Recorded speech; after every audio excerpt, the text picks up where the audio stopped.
Que a graça e a paz do nosso Senhor e Salvador Jesus Cristo reine em cada vida, cada coração. Que bom que nós estamos mais uma vez aqui reunidos para adorarmos ao nosso Deus, estudarmos um pouquinho da sua palavra. E como todo sábado nós fazemos, nós estamos trazendo um artigo da revista Visão Missionária, terceiro trimestre de 2021. Nós estaremos, queridos, tratando de um tema muito delicado, porém um tema necessário, que precisa ser tratado, divulgado, que é a questão do suicídio. Então, o suicídio, um tema delicado e necessário, é um artigo da revista Visão Missionária, terceiro trimestre de 2021, escrito pelo pastor Farley Damião Freire Monteiro Filho, pelo pastor Monteiro Filho.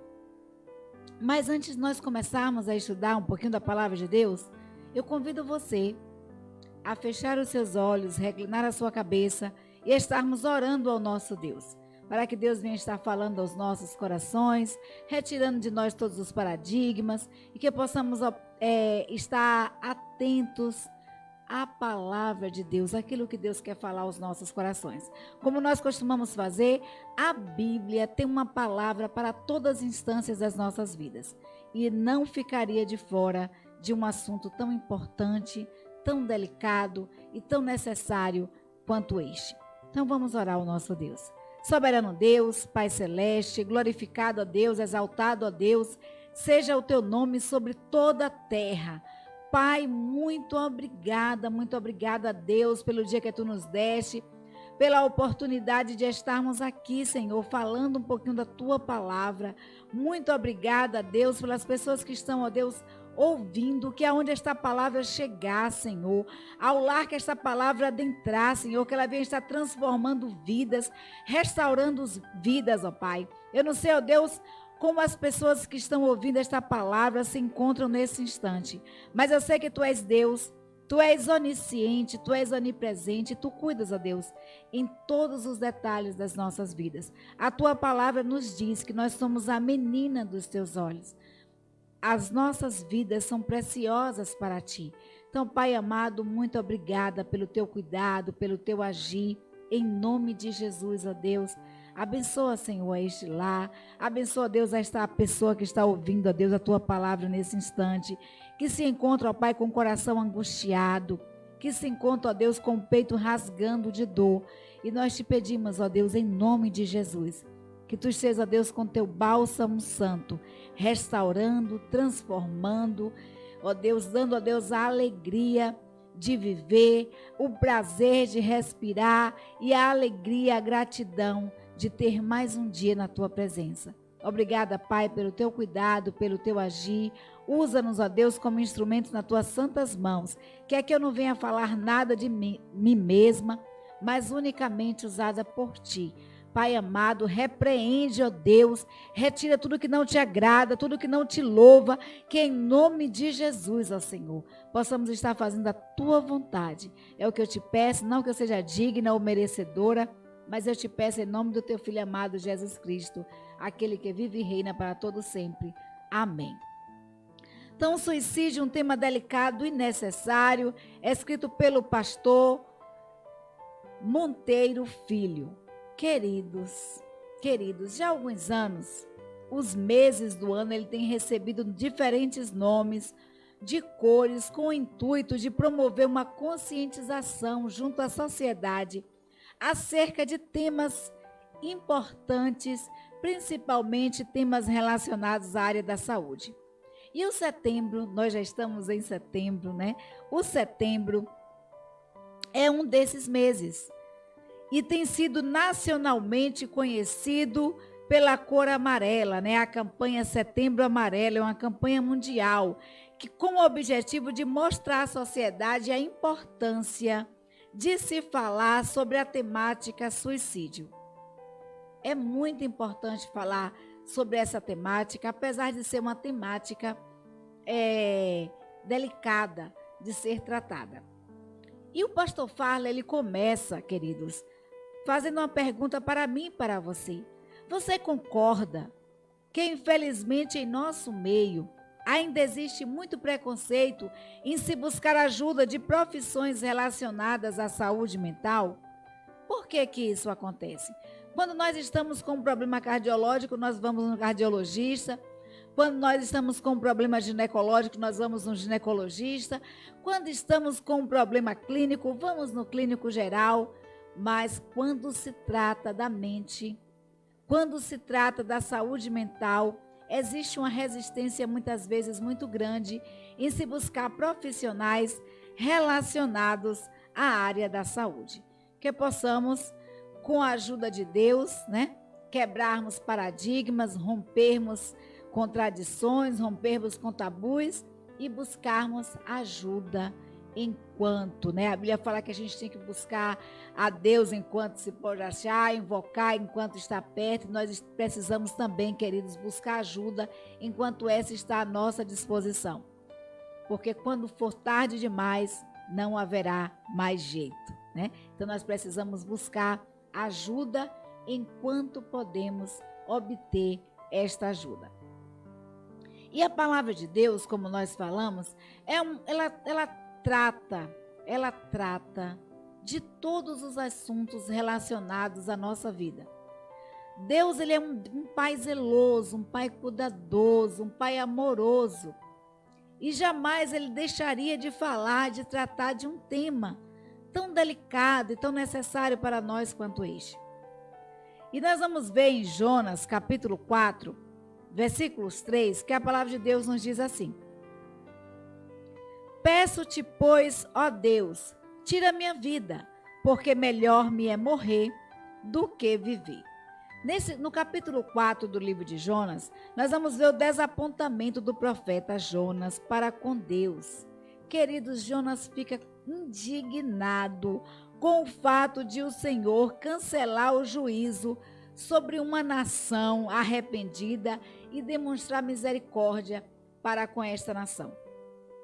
A Bíblia nos diz que Deus viu o pecado dos ninivitas. A Bíblia diz que Deus viu o pecado dos ninivitas e dá uma ordem a Jonas. E Deus dá uma ordem a Jonas. Deus pede para que Jonas vá a Nínive falar ali ao povo de Nínive. Mas, queridos, pensa que Jonas fez isso? Pensa que Jonas quis ir logo obedecer à ordem de Deus?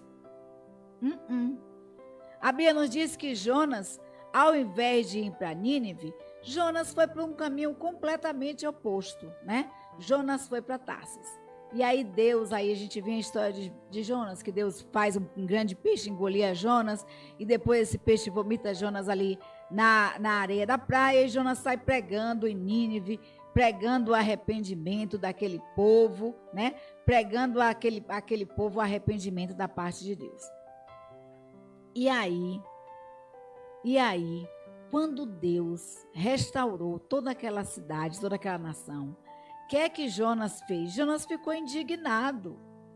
Jonas ficou indignado, porque era uma nação extremamente cruel. E Jonas ficou decepcionado, irado com Deus. Será que isso não está acontecendo com a sua vida nesse instante? Será que por algum motivo que você acha que Deus, ele não agiu certo para com você, ele não agiu certo para com determinada situação? Será que isso não acontece muitas vezes em nossas vidas? E muitas vezes nós questionamos a Deus? E a Bíblia nos diz que a decepção de Jonas foi tão grande, o desapontamento do profeta Jonas para com Deus foi tão grande, que Jonas sentou e disse assim, né? A Bíblia nos diz que Jonas ficou irado, e aí ele sentou debaixo sentou na distante, né, dali para olhar a conversão da cidade. Ele senta e diz assim ao Senhor: Senhor, eu peço-te, ó pois, Senhor, que tire minha vida, porque melhor me é morrer do que viver. Jonas, a decepção de Jonas foi tão grande que Jonas pede a Deus a morte. E aí, nós vamos ver um outro profeta de Deus também. Em 1 Reis, capítulo 19, versículo 4, nós vamos ver um grande homem de Deus, que era o profeta Elias. Grande homem de Deus.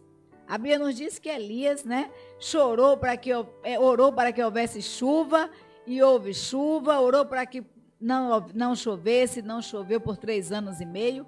Então Elias era um homem de Deus, profeta de Deus. E depois de Elias lutar com os 450 profetas de Baal, a Bíblia nos diz que Elias estava cansado, né? Elias cansou. Elias ele foi para também debaixo, né? Sentou, porque normalmente quando nós estamos cansados, quando nós estamos estressados, nós não temos forças para ficar de pé. O desejo que nós temos é de ficar na cama, ficar prostrado, sentado e não levantar nem para comer. E foi assim que aconteceu com o profeta Elias, né? Elias, a Bíblia nos diz que ele deitou-se debaixo de um zimbro, e aí ele faz essa oração ao Senhor.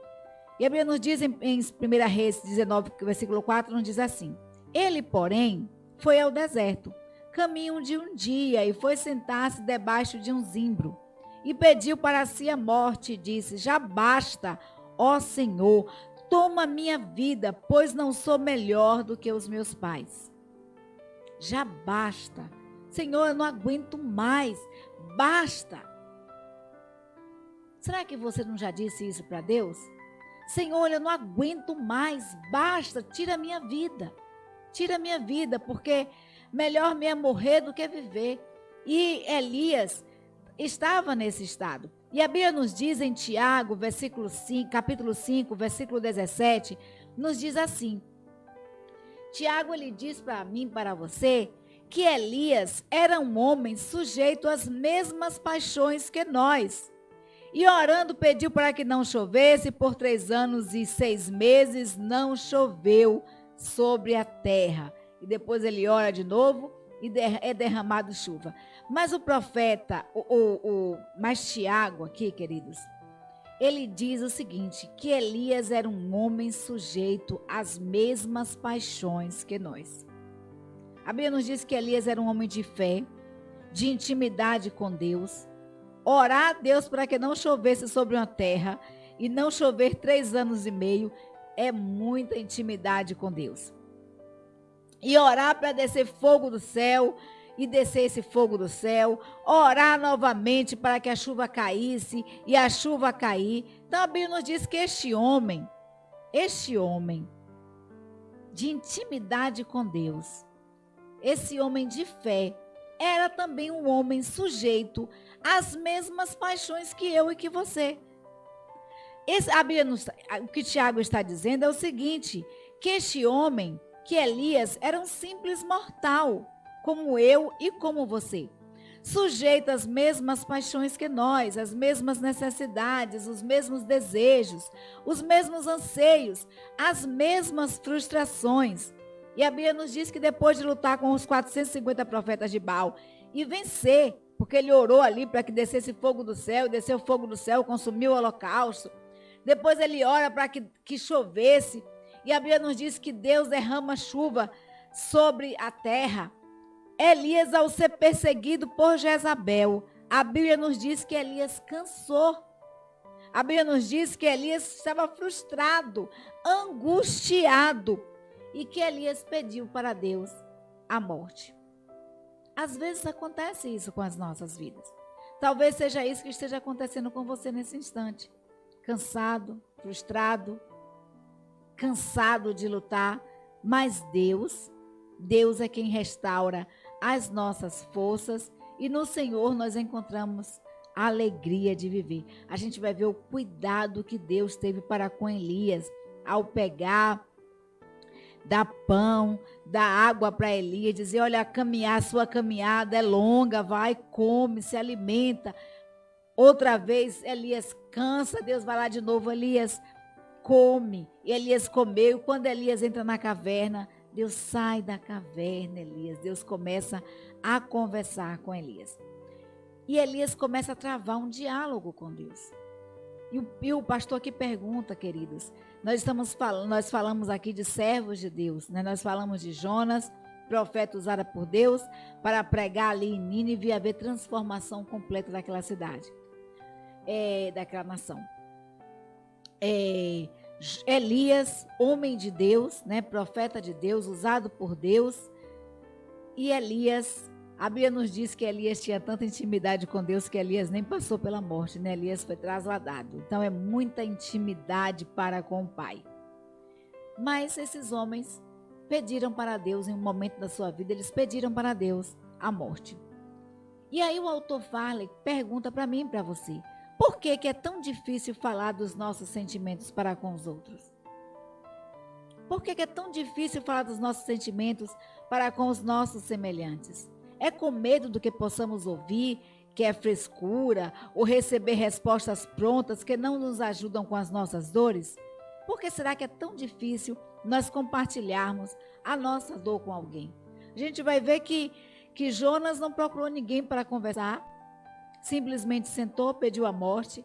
Nós vamos ver que o mesmo acontece com Elias, quando tinham ainda 150 profetas de Deus vivos que poderiam estar ajudando Elias, conversando com Elias, ele poderia pegar um dos mais chegados para compartilhar a sua frustração, a sua dor e aliviar o seu coração.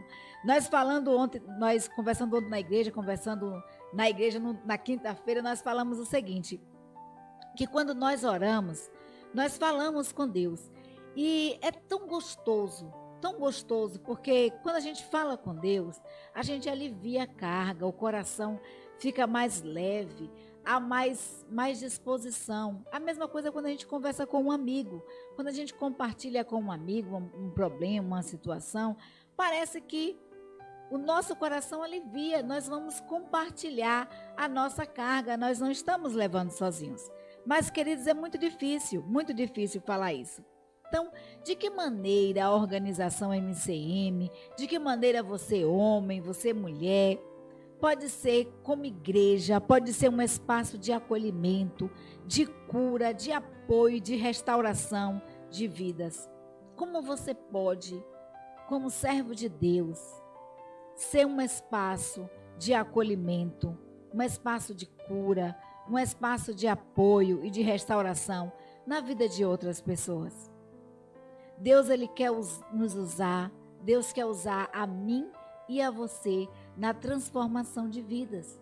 Deus quer usar a mim e a você como instrumentos em suas mãos para a cura, para a libertação, para a transformação, para a reestruturação, para a restauração de vidas. E essa é uma função minha e sua, como servos do Senhor. Então, falar sobre suicídio não é fácil. E aí a gente vai ver o que fala, ele explica no próximo slide aí, quando Monteiro Filho, ele fala sobre o suicídio, ele define o suicídio, né? Ele diz que o suicídio é compreendido pelos órgãos mundiais de saúde como um problema de saúde pública e a omissão só contribui para o crescimento de casos. De acordo com os dados oficiais, no nosso país são registrados aproximadamente 12 mil suicídios todos os anos, o que significa que cerca de 32 brasileiros estão morrendo por dia vítimas do suicídio. Queridos, esse é um dado muito importante, significante, porque muitas vezes não condiz com o real, porque muitas vezes até as famílias acabam não comunicando esse fato às autoridades. Então, falar sobre o suicídio não é nada fácil. O suicídio é um tema que gera desconforto entre os cristãos, porque nós temos medo, né? Nós temos um medo ainda maior de adentrar com relação à temática da salvação, né? Com relação a essa temática que é a salvação. E isso leva muitas vezes as nossas igrejas a negligenciarem essa realidade, gerando com isso várias distorções. Porque é melhor esclarecer, é melhor falar sobre o assunto, de forma que com essas distorções acabam deixando de prestar uma assistência que também cabe a nós na comunidade da fé. Então, como nós falamos, são registrados aproximadamente no Brasil ou no mundo, né? Registrados aproximadamente 12 mil suicídios todos os anos no Brasil. Isso significa que 32 brasileiros estão morrendo por dia, né, vítimas do suicídio. No mundo, os dados são ainda maiores. É 1 milhão de mortes a cada ano.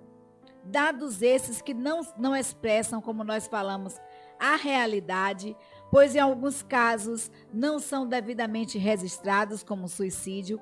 E essa realidade, queridos, ela torna-se ainda mais triste se nós pararmos para pensar que esses casos acontecem principalmente entre jovens, entre adolescentes. E que, segundo a Organização Mundial de Saúde, se houvesse uma intervenção adequada por parte dos profissionais de saúde, de instituições sociais, como a igreja, muitos desses casos poderiam ser prevenidos, poderiam ser até evitados. Então, cabe a nós, como servos de Deus, não só falarmos sobre a temática suicídio, mas esclarecermos as nossas igrejas, os nossos irmãos, para que possamos ajudar, né? Para que possamos ser instrumentos de Deus na ajuda a outras pessoas. O que que leva alguém a uma tentativa de suicídio? O que que leva alguém a tirar a sua própria vida? O que faz uma pessoa tirar a sua própria vida? Não é uma pergunta fácil, não é uma pergunta simples de se responder. Na verdade, trabalhar com a temática suicídio, ela exige muita seriedade, um olhar multifatorial sobre esse comportamento.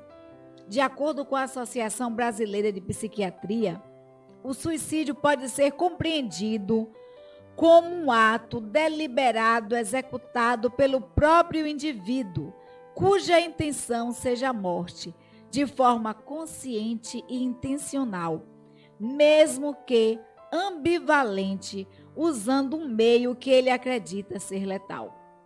Não apenas o ato em si, mas os pensamentos, né? Os planos, a própria tentativa de suicídio são incluídos no chamado comportamento suicida. Então, o comportamento suicida não está só no ato de cometer suicídio, mas nos pensamentos, nos planos, né?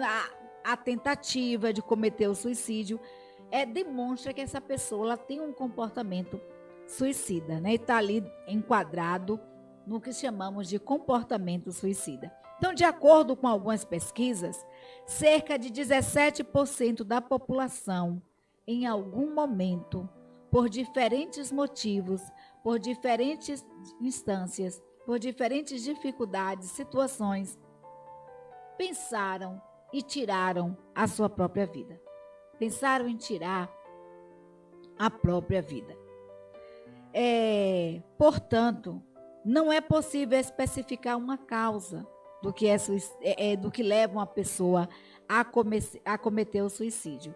Porque nós vamos ver que em Jonas foi uma frustração para com Deus, né, com relação à salvação de pessoas, de vidas as quais Jonas entendia que não deveriam receber a misericórdia e o perdão de Deus.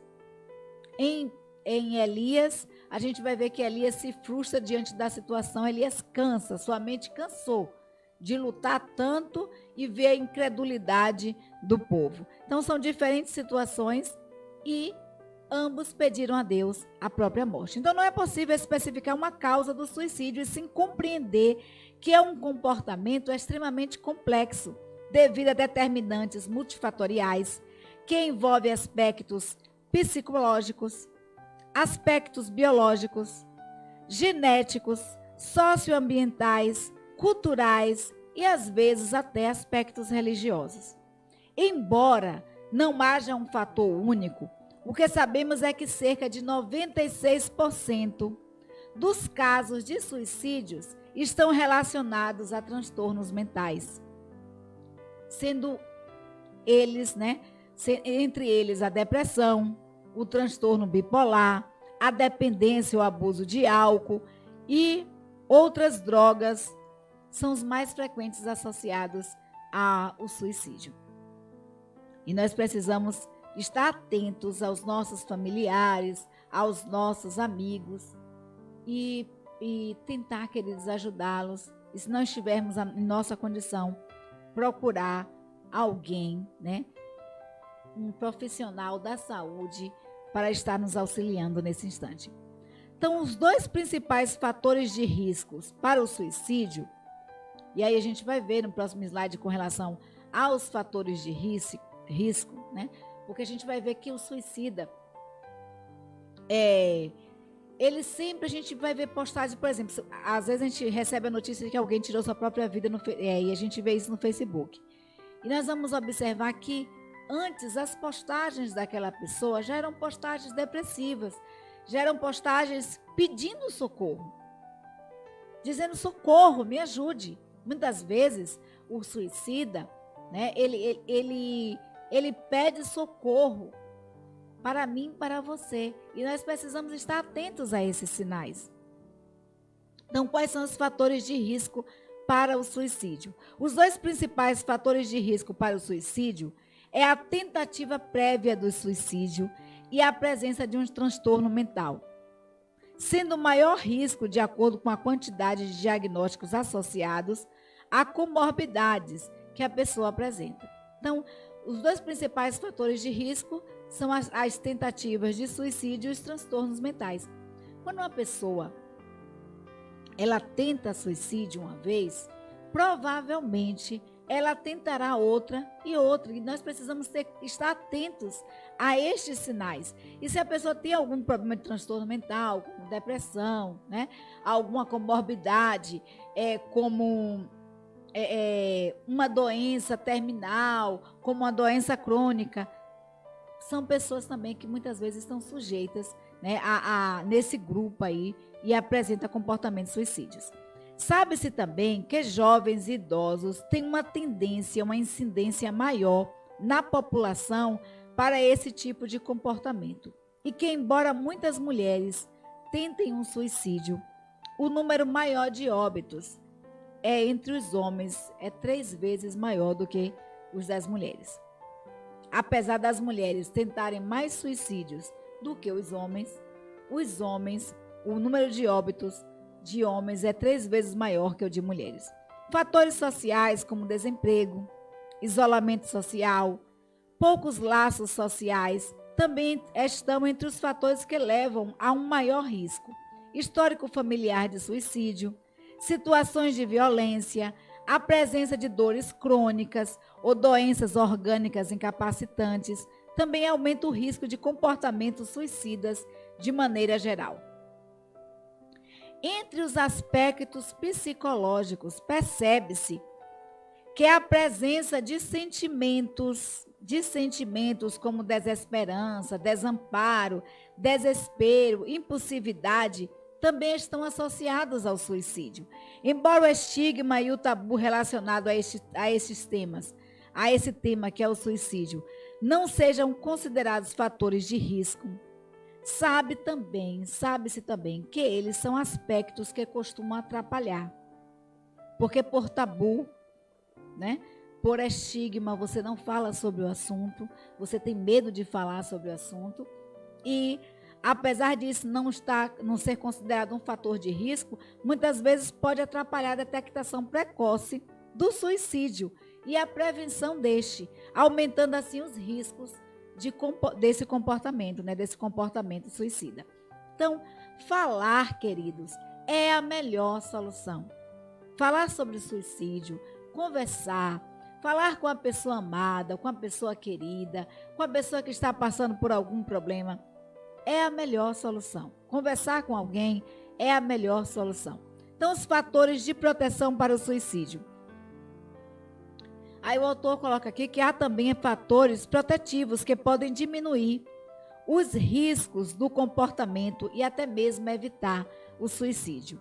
Embora nós tenhamos menos estudos e dados concretos sobre esses fatores, nós sabemos que um bom suporte familiar, uma autoestima saudável, uma boa saúde mental, laços afetivos, amabilidades socioemocionais, estar empregado, acesso a serviços de saúde mental e a fé também podem ajudar a diminuir e muito o risco de suicídio. Nossa sociedade,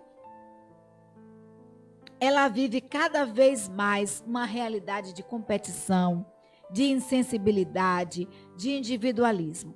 E tudo isso contribui muito para os problemas emocionais.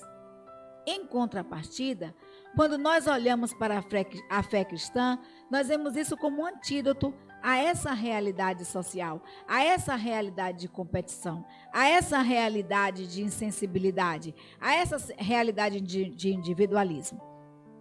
E nós vemos isso como um antídoto para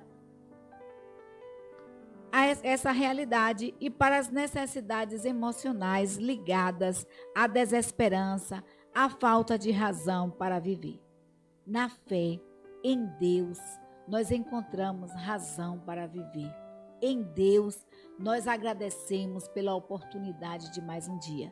Mas isso não quer dizer que porque eu e você somos cristãos, que não estamos sujeitos a passarmos por uma situação de depressão, passarmos por uma situação de frustração, que venha nos fazer sentir o desejo de morrer, sentir o desejo de tirar a própria vida. Quiçá, né? Quiçá que a gente pudesse ser super-heróis, mas nós não somos. E nós vamos observar isso, que mesmo os mais comprometidos com Deus, como Elias, que não passou pela morte, mas foi trasladado, é um homem também sujeito às mesmas paixões que eu e você, e passou também por um momento como este. Então, as estatísticas dizem que 17% da população já pensou alguma vez em cometer suicídio, em tirar a própria vida. Isso é um dado muito importante e a gente precisa estar atento a isso.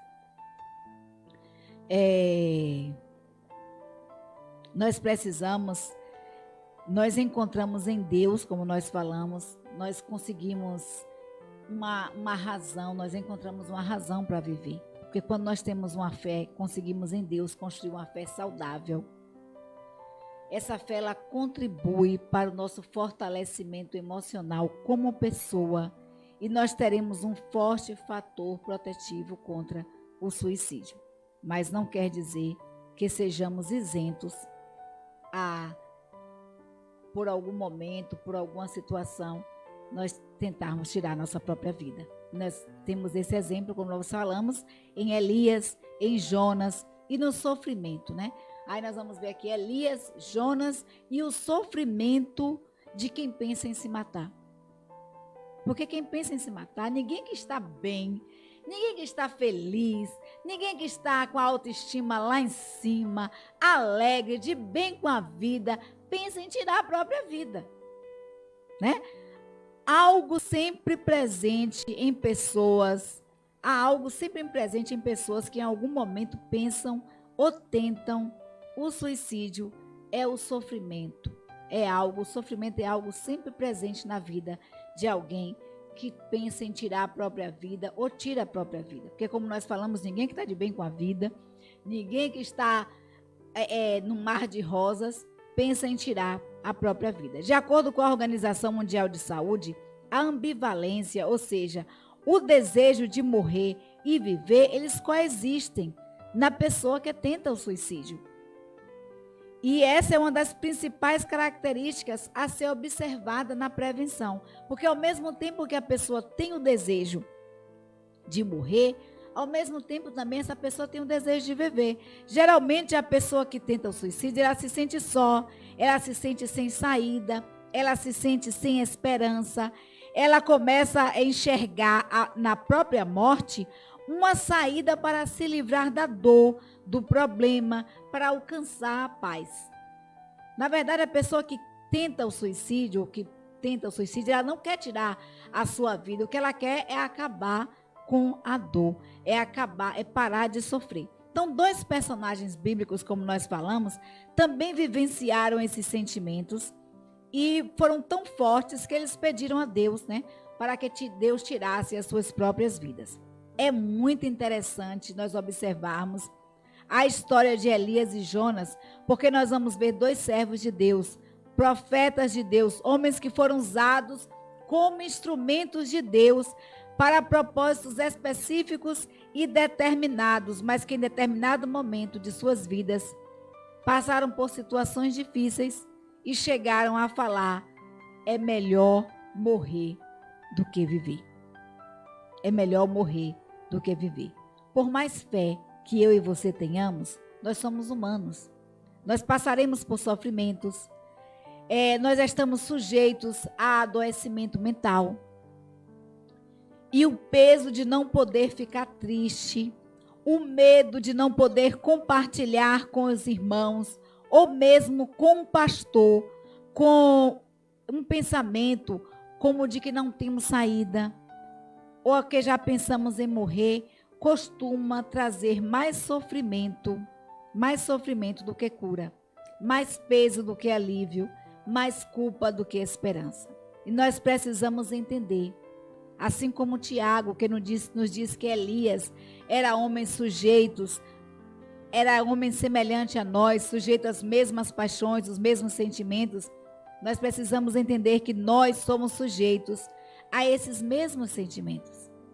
E que também podemos passar por situações de desânimo, de desesperança e até de depressão. Então o caminho, porém, é fazer o quê? É buscar ajuda. É não negligenciar nosso sofrimento.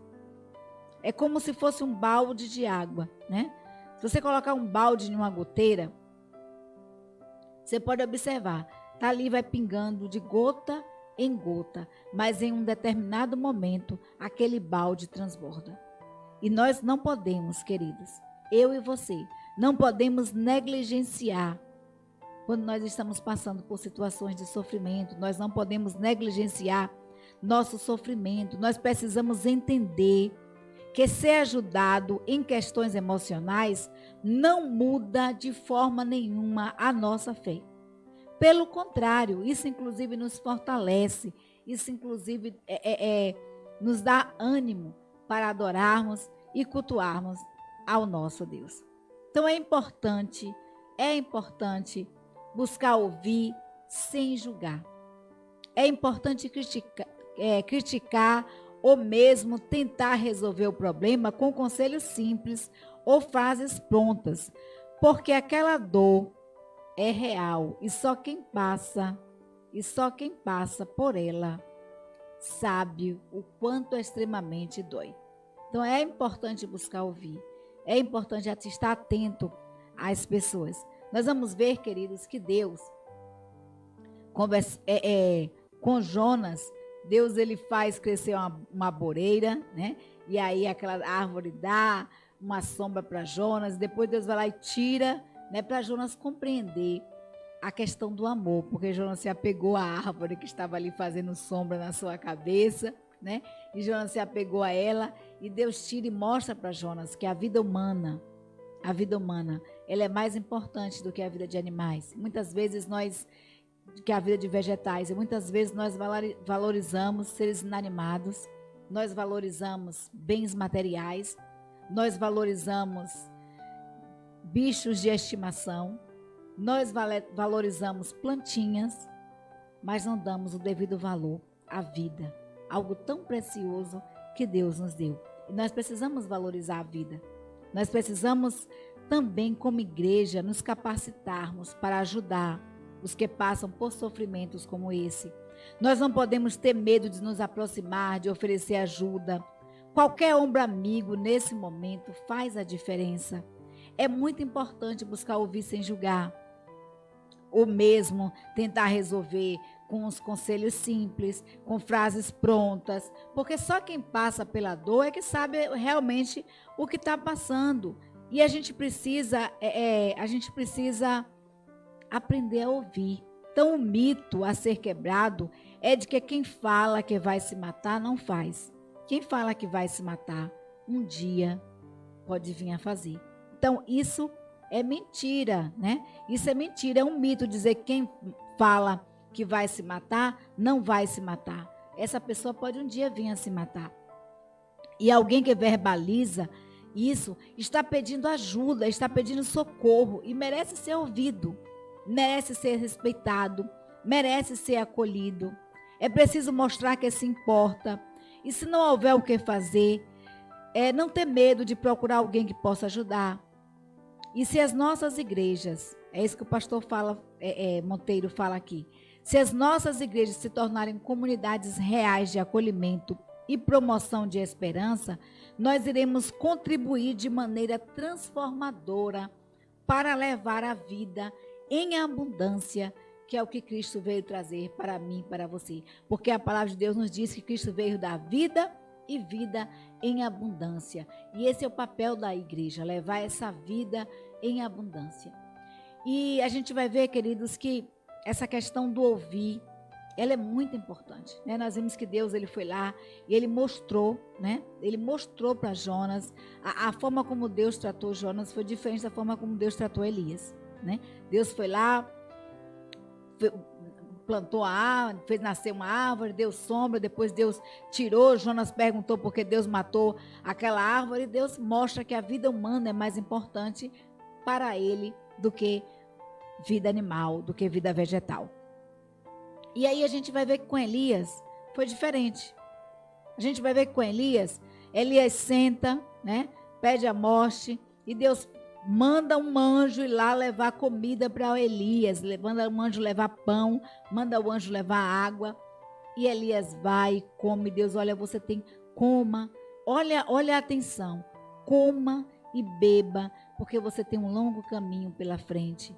E aí Elias vai, se alimenta, e no outro dia Elias de novo está ali, Deus manda o anjo novamente levar essa comida para Elias. Olha, Elias, coma, beba, porque o que você tem para fazer ainda é uma grande obra, ainda você tem um caminho grande para trilhar. E Elias vai, come e bebe. E aí Elias anda, né? A Bíblia diz que com essa comida que Elias comeu e bebeu, ele teve forças para caminhar 40 dias e 40 noites até Horebe, o monte de Deus. Mas quando chegou em Horebe, sabe o que Elias fez? Elias entrou na caverna. Elias entrou na caverna. E aí Deus vem a Elias e fala, agora Deus fala com Elias. O que fazes aí, Elias? O que é que você está fazendo? Aí Elias, o que é que Elias faz? Elias começa a se queixar para Deus. Começa a falar para Deus, olha, Senhor, eu tenho sido zeloso para com Deus dos exércitos, porque os filhos de Israel deixaram a tua herança, derrubaram os teus altares, mataram os teus profetas à espada, e só eu fiquei e buscam a minha vida para tirar-me. O interessante do comportamento suicida é que a pessoa se sente só. Ela se sente só. E aí Deus diz, olha, Elias, sai para fora. Sai para fora. E aí Deus começa a falar com Elias. E a Bíblia nos diz que Deus fala com Elias com a voz suave, mansa, tranquila. E Deus mostra a Elias que Elias não estava só. Deus diz a Elias, olha, ainda restaram 150 profetas. Você não está só. Ainda restaram 150 profetas que foram guardados, que foram protegidos. E Elias, você ainda tem muita coisa para fazer. Elias, você tem muita coisa para fazer. Você ainda tem reis para ungir. Você tem muita coisa para fazer no meu reino. E Deus começa a mostrar isso para Elias. Queridos, meu querido, minha querida, eu não sei o que é que você está passando nesse momento. Qual a situação de frustração? Qual é o problema? Qual é a dificuldade? Não sei se você está com alguma doença que Deus disse, olha, que os médicos disseram que é terminal. Eu não sei se você perdeu a perspectiva de viver. Eu não sei se você está passando por alguma frustração, por alguma perda de namoro, de casamento. O que foi que aconteceu na sua vida que deixou você tão entristecido e que tem pensado em morrer. Eu quero dizer para você que você não está só. Que nós temos um Deus zeloso, um Deus cuidadoso, um Deus amoroso, que está de braços abertos para conversar comigo e com você, para dialogar. E esse Deus, ele entende as nossas necessidades. Esse Deus, ele nos conhece. A Bíblia diz que Deus nos conhece de tal forma que antes que a palavra chegue à nossa boca, Deus sabe aquilo que nós iremos dizer. Deus conhece você. Deus conhece a sua vida. Deus conhece a situação pela qual você está passando. E Deus está no controle de tudo. Mesmo que aos nossos olhos nós não percebamos o cuidado de Deus, o agir de Deus, Deus está no controle de tudo. Porque a vida humana, ela é valiosa, ela é preciosa para Deus. Então eu quero dizer para você que você não está só. A palavra de Deus nos diz que ainda que um pai e a mãe venham abandonar os seus filhos, todavia Deus não nos deixaria só. Que Deus, quando Jesus Cristo subiu para os céus, ele disse que deixaria aqui para conosco um consolador, que estivesse conosco todos os dias, em todas as instâncias. Então, busque em Deus, busque ajuda em Deus. Você não está só, você tem amigos, você tem família, você tem alguém com quem compartilhar. E às vezes o inimigo, ele coloca uma venda em nossos olhos e nós imaginamos que estamos sós, como Elias. Como Elias. Tinham ainda 150 profetas que continuaram vivos, que foram escondidos e que Jezabel não conseguiu matar. Então Elias não estava só. Mas Elias se queixa para Deus e diz: olha, Senhor, eu estou cansado porque eu estou só. Eu estou só. E muitas vezes o inimigo faz isso com as nossas vidas e nós nos sentimos só. Então eu quero dizer para você nesta noite que você não está só. Que você tem um Deus que te cuida, que te zela, que te guarda, que te protege. Um Deus que está à tua espera. E você também tem um amigo, tem um parente, tem alguém com quem conversar, você tem um profissional com quem você pode pedir ajuda. Então, se nós como igrejas buscarmos de Deus sabedoria e nos tornarmos reais locais de acolhimento e de promoção de esperança, nós contribuiremos sobremaneira para a transformação de vidas e para levar esta vida em abundância que Jesus Cristo deixou para mim e para você. Porque a palavra de Deus nos diz que Deus nos deu vida e vida em abundância. Então, meu querido, você que está ouvindo nessa noite, que você está bem, compartilha com outra pessoa, compartilha com seu amigo, com seu vizinho. Você não sabe o que é que essa pessoa está passando, quais são as dificuldades, os problemas que ela está enfrentando. E talvez essa palavra seja necessária para ela. Que Deus use você e deixe-se usar como instrumento nas mãos de Deus para compartilhar. E você que não se inscreveu ainda no canal Batistas de Almadina, se inscreva, tá? Vou deixar para você nesta noite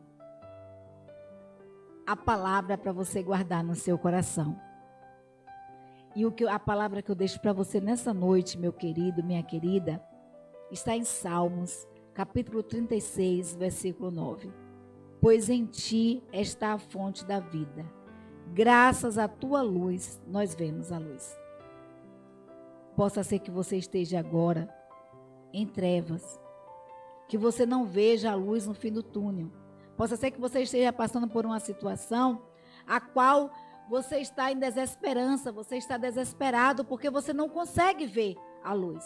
Você não consegue ver a resposta, você não consegue ver a solução, você não consegue ver o fim daquele problema. E imagina que a morte será o fim.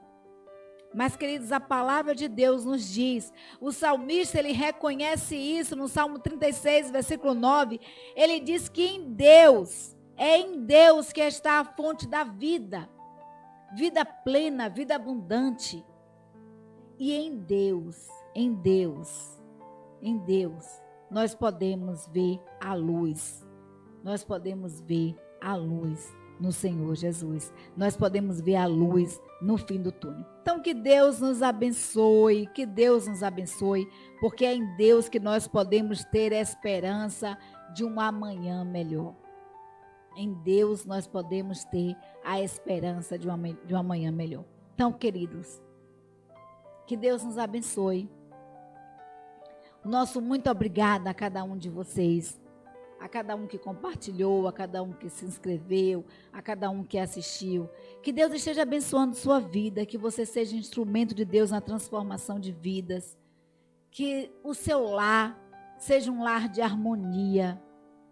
Que você possa encontrar em Deus a resposta, a solução para a dificuldade, para o problema que você está passando.